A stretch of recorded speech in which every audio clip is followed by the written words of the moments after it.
So the only reason that second-year fiction Ph.D. Lorinda Toledo didn't show up to writer's block on a motorcycle tonight is because back in 2009, Lorinda and her husband made a deal that if he quit smoking, she would give up getting a bike. That means, unfortunately, that she had to run to be with us here tonight. It's fine. She actually really likes long-distance running, and this part is true. She's competed in half marathons and full marathons as well, which is pretty cool.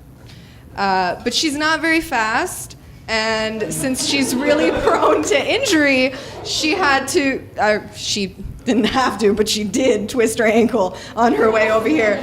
So she's going to need a ride home if anybody is offering.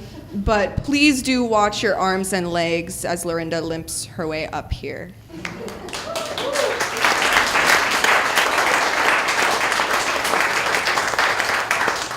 Thanks to Mia for the creative introduction. So this is a work in progress. I've been rewriting a novel, and so parts of it might sound familiar to some of you. It's called The Nature of Fire. We were 8 years old the first time Maria tried to set herself on fire. Ever since we had begun catechism lessons months earlier, she had become infatuated with our religion, the Catholicism we'd grown up with, in a way she'd never been before. It used to be that each Sunday in Mass, I sat quietly, the way we'd been expected to since we were small, and tried to convince Maria to do the same. Maria spent most of the Mass pointing people out to me while I tried to follow along with the service.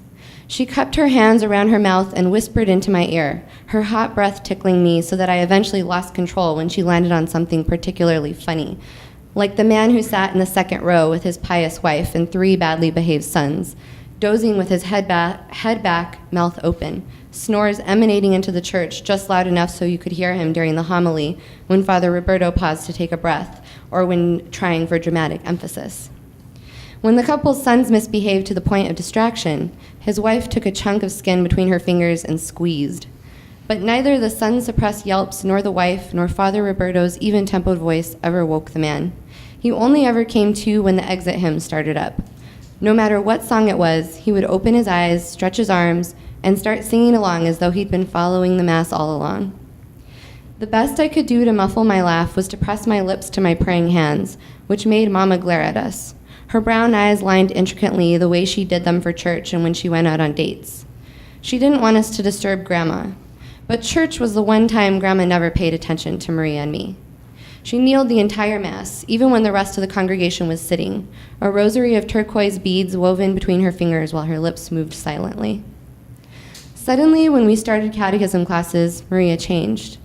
In a more intimate setting, the priest's eyes on us, lessons given with close attention to Bible verses and prayers, my twin began to develop a fascination with what we learned. It was not the familiar events and personalities of the Bible that interested her, those verses that I could recite chapter and verse. For me, catechism class was an extension of school, and I was good at school, which required quietly following the rules and memorizing things quickly. Just as in catechism, Maria was bored by the minutiae of our lessons and classroom rules, excelling instead at creative exercises like drawing, painting, and writing.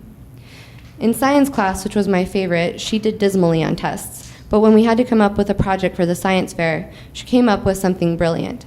She knew just how to display our project in a way that drew curiosity and so that anyone could understand. We won first place, something the teachers attributed to me in our partnership, but which in truth belonged to Maria's abilities. I knew how to memorize the principles of the subject, but Maria somehow always managed to grasp the ineffable substance of a thing and apply it to her own vision. With catechism class, it was the saints that did it for her. It started with the Immaculate Heart of the Virgin Mary, the saint for which our church was named.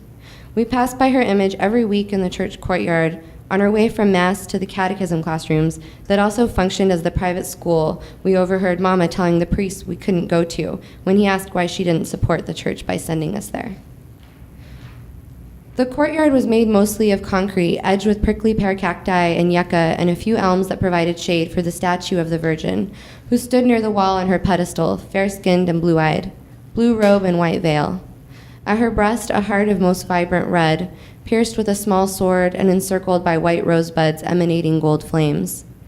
her hands positioned so that one reached tentatively toward her heart and the other reached out toward us, as though inviting us to touch her palm.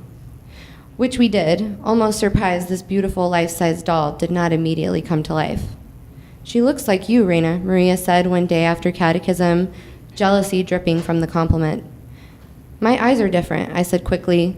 They were not blue, but a shade of green so light people often gave me curious looks when they noticed them. I felt embarrassed by them, uncomfortable being noticed. Fortunately, it was Maria who usually captivated people's attention. She was the opposite of me in every way, except that we were the exact same size. This was lucky because we could share the clothes Mama bought as though she were shopping for only one daughter. Consequently, we never dressed in matching outfits the way some twins do. Instead, if I wore a dress one day and Maria wore it the next, it was clear how much prettier she looked in it. People were always complimenting her jet black hair, exceptionally dark eyes fringed with long, thick lashes. Where my pale skin was freckled and burned easily, hers was smooth and brown. In the neighborhood, strangers spoke to her first in Spanish, the language of our ancestors, our grandmother's first language, which we could understand but which was foreign to our own tongues. Nevertheless, I hated being mistaken for a güera, which schoolmates often teased me about until Maria stepped in, yelling ferociously in the only Spanish most of us kids knew for certain, curse words. In catechism class, though, Maria was now more attentive than anyone. Father Roberto told about the Virgin Mary and her Immaculate Heart, and from then on, whenever the name of any saint came up, Maria asked so many questions he was compelled to tell the whole story of their lives. The priest acted as though he had never had such an actively engaged student before, and must have been pleasantly surprised by my sister's enthusiasm, figuring, what was the harm? If things got a little off topic from the familiar teachings of Christ, it was only because he was encouraging her desire to learn about those who embodied the attributes of a good Catholic. One day, inspired by Maria's breathless questioning about whether she too could one day become a saint, Father Roberto, absent-mindedly smoothing wisps of thin gray hair across his shining head, tried to appease her feverish voice with the information that at confirmation, before graduating high school, we would get to choose the name of a saint to take for our own. Maria smiled, her face alight with excitement. Later, at home, with a book of saints she begged Mama to buy from the parish bookstore, Maria said to me that God had told her we should secretly choose our saint names now. Together, we looked through the books, Maria studying each name and brief description of the saint seriously. In the end, she took Agatha, the saint of ecstasy and fire. I took Faith because I liked the sound of it better than my own name. Maria swore me to confidence. "But you're already named for the Virgin," I said, "the saint above all saints." "True," she said, "but that's different.